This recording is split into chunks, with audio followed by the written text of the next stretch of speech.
Hello, আসসালামু আলাইকুম। আমরা যারা টার্মাক্স ইউজ করি তাদের ভিতরে আমি একটা প্রশ্ন করতে চাই, আপনি কি অ্যান্ড্রয়েড সম্পর্কে কিছু জানেন? আপনি কি zANTI সম্পর্কে কিছু জানেন?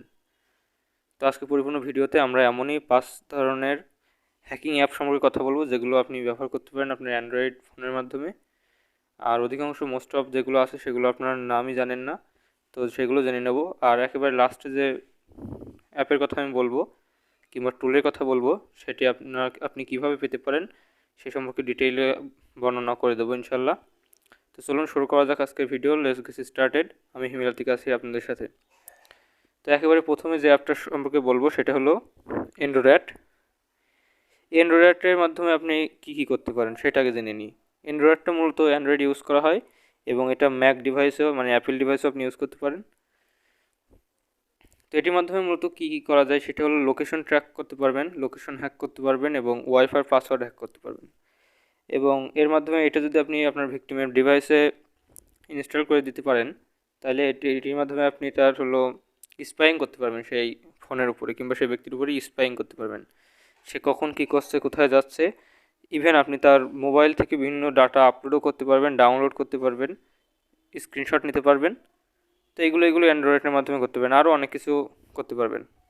তো এরপর দ্বিতীয় নাম্বার যে টুলটার সম্পর্কে বলবো সেই টুলটা হলো zANTI।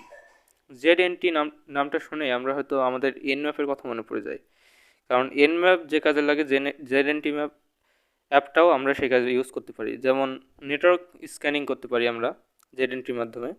তারপরে আমরা এনম্যাপের মতো এটার একেবারে লাস্টে যখন এনম্যাপে আমরা যেভাবে স্ক্যান করি, তো সেই সম্পর্কে একটা ভিডিও টিউটোরিয়াল আমার চ্যানেলে আপনারা পেয়ে যাবেন কিছুদিনের ভিতরেই। তো এনম্যাপ টিউটোরিয়াল নামে হবে সেটা, এনম্যাপ এসেনশিয়াল নামে। তো এখন বলি এনম্যাপের মাধ্যমে যেভাবে আমরা অ্যানালাইসিস রিপোর্ট পাই লাস্টের যখন হলো আমাদের টুলটার কাজ শেষ হয়ে যায়, তো ঠিক সেইভাবে আমরা zANTIর মাধ্যমেও অ্যান্ড্রয়েড ফোনে আমরা এনম্যাপের এনম্যাপের সাহায্যে যে কাজগুলো করা যায় ওগুলো আমরা zANTI অ্যাপের মাধ্যমে নিজের ফোনেই করতে পারবো। তো এটার মাধ্যমে এটা একটা প্লাস পয়েন্ট হলো এনম্যাপের থেকে আলাদা করা যায়, তার মূল কারণ হলো এটার মাধ্যমে আপনি ভালনারেবিলিটি চেকিংও করতে পারবেন। ঠিক আছে। তো অনেক সময় কি হয়, এনম্যাপের ভিতরে যে স্ক্রিপ্টগুলো আছে সেই স্ক্রিপ্টগুলো কাজ করে না কিংবা অনেক পুরনো হওয়ার কারণে সময় সময় কমান্ডে ইরর আসে। তো এটা আপনার পরিপূর্ণ ফ্রিতে এবং আপনার টোটালি খুব সহজেই কাজ করতে পারবেন। তারপরে আপনি যে ডিভাইস আছে সেই ডিভাইসের অপারেটিং সিস্টেম সম্পর্কে zANTIর মাধ্যমে কাজ করতে পারেন কিংবা সেই সম্পর্কে জানতে পারেন। তো এরপর 3 নম্বর যে টুলের কথা বলবো সেই টুলটা হলো cSploit। cSploit-এর সাথে একটা গুরুত্বপূর্ণ টুলের মিল আছে সেটা হলো মেটাস্প্লয়েট। মেটাস্প্লয়েট এমন একটা অ্যাপ কিংবা এমন একটা টুল যেটা কালিনাক্সে থাকে।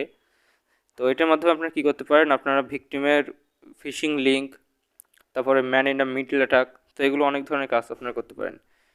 তো cSploit-ও zANTIর মতোই একটা স্ক্যান নেটওয়ার্কিং টুল, নেটওয়ার্ক স্ক্যানিং টুল, যেটা অপারেটিং সিস্টেম ফিঙ্গারপ্রিন্টিং, তারপরে MITM কিংবা man in the middle attack করতে পারবেন।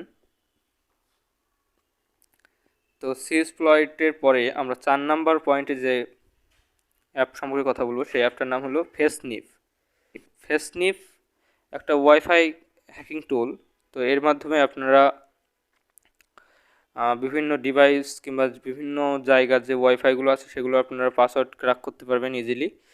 তারপরে এটার মাধ্যমে যেহেতু এর শেষে নিফ আছে, তো নিফ এর সাথে আরেকটা ওয়ার্ডের মিল আছে কিংবা এটা কানেক্টেড, সেটা হলো স্নিফার।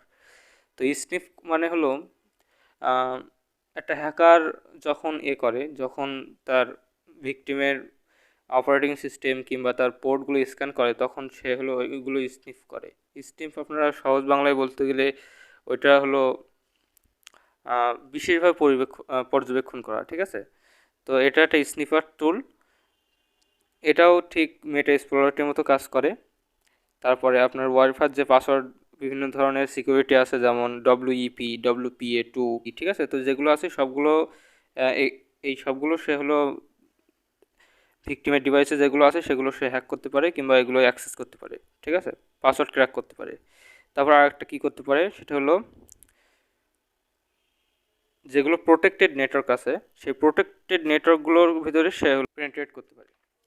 তো 4 নম্বরে যে টুলটার সম্পর্কে কথা বলবো সেটা হলো কালি লিনাক্স নেট হান্টার। তো আমি প্রথমে ভিডিও শুরুতে বলে দিয়েছিলাম যে আমি আপনাদের বলে দেবো নেট হান্টারটা নিজের ডিভাইসে ব্যবহার করতে পারেন।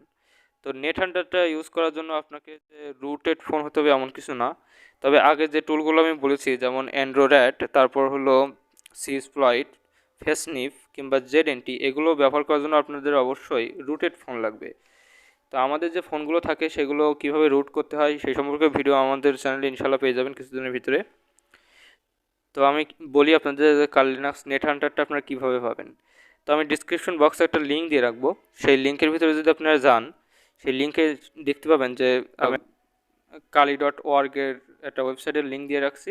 তো তার ভিতরে যদি আপনারা যান তো ওইখানে পরিপূর্ণ টিউটোরিয়াল দেওয়া আছে, কিংবা আপনার ওই ওয়েবসাইট আপনার ভালোভাবে ওখানে ডিটেইলে লেখা আছে যে আপনারা কীভাবে কালি-লিনাক্স নেট হান্টারটা নিজের ফোনে ইনস্টল করতে পারেন। তো কোনো ধরনের রুটেড ফোন ছাড়াই রুটলেসভাবে আপনারা ইউজ করতে পারবেন। তো এর সবচেয়ে ভালো উপায় হলো আপনারা নিজের ফোনে যদি কালি-লিনাক্স নেট হান্টারের মাধ্যমে যদি লিনাক্সটা যদি আপনারা ফোনে ইনস্টল করে চালাতে পারেন। তো কিভাবে নিজের ফোনে লিনাক্সটা ইউজ করবেন সেই সম্পর্কে টিউটোরিয়াল ইনশাল্লাহ আমাদের চ্যানেলে পাবেন। তো আমি যে বিষয়গুলো আপনাদের বলছি সবগুলো কিন্তু আমাদের চ্যানেলে আপনারা পেয়ে যাবেন, ঠিক আছে। তো এই সম্পর্কে কিছু বলি, যেমন কালি-লিনাক্স নেট হান্টারটা আপনাদের ফোনে যখন আপনারা ইনস্টল করেন, এটা যেহেতু টার্মাক্স এসেনশিয়াল কোর্স, তো এটার ভিতরে আপনি একদম প্রথমের ভিডিওটা যদি দেখেন তো সেখানে আমি দেখাইছিলাম যে আমি লিনাক্সটা ইউজ করি, সেটা আমার ফোনে কীভাবে ইউজ করে সেটা আমি দেখাইছিলাম, ঠিক আছে। তো এর পরবর্তীতে আমরা হলো কথা বলবো যে কিভাবে আমরা আমাদের ফোনের ভিতরে কালি-লিনাক্স ইনস্টল করতে পারি। তো পরবর্তী পার্টে আবারও দেখা হচ্ছে ইনশাআল্লাহ। প্রত্যেকটা টুলের লিঙ্ক আমি ডিসক্রিপশনে দিয়ে রেখেছি, তো অবশ্যই এটা চেক করবেন। তো সবাই ভালো থাকবেন, আসসালামু আলাইকুম।